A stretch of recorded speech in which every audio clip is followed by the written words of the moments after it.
Led on by bands from the Royal Regiment of Scotland, Balaklava Company 5 Scots prepared to welcome their monarch.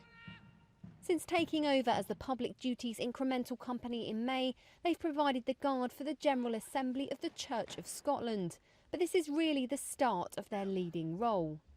And getting ready for days like this takes a lot of preparation. This is a kit what we wear for ceremonial duties. First I'm going to start with the brogues. You have to, well, they get double soled and segged. Then you have to burn it all down because it comes like rough. Then these take a couple of weeks to start because you have to layer them up, then you have to bull them to make them shiny. Then you've got the dice toes.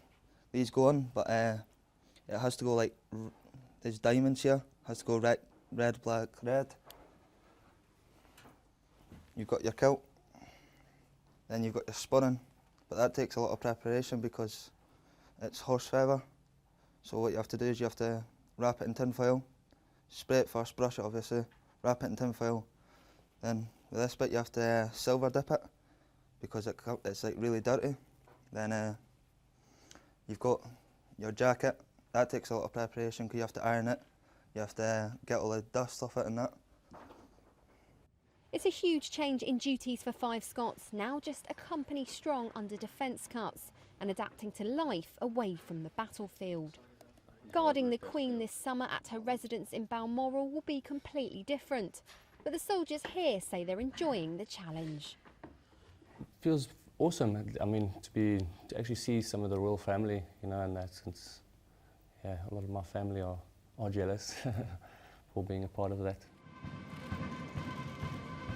Her Majesty inspected the troops today who formed her Guard of Honour and will guard her at Holyrood Palace and at Edinburgh Castle all this week. Then it was time for the ceremony of the keys, as she formally entrusted the Provost of the City of Edinburgh with its protection.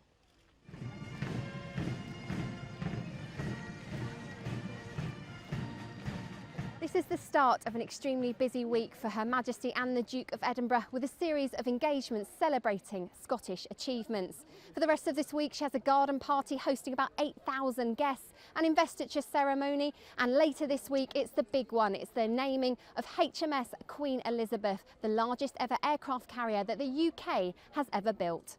Ali Gibson, Forces News, Edinburgh.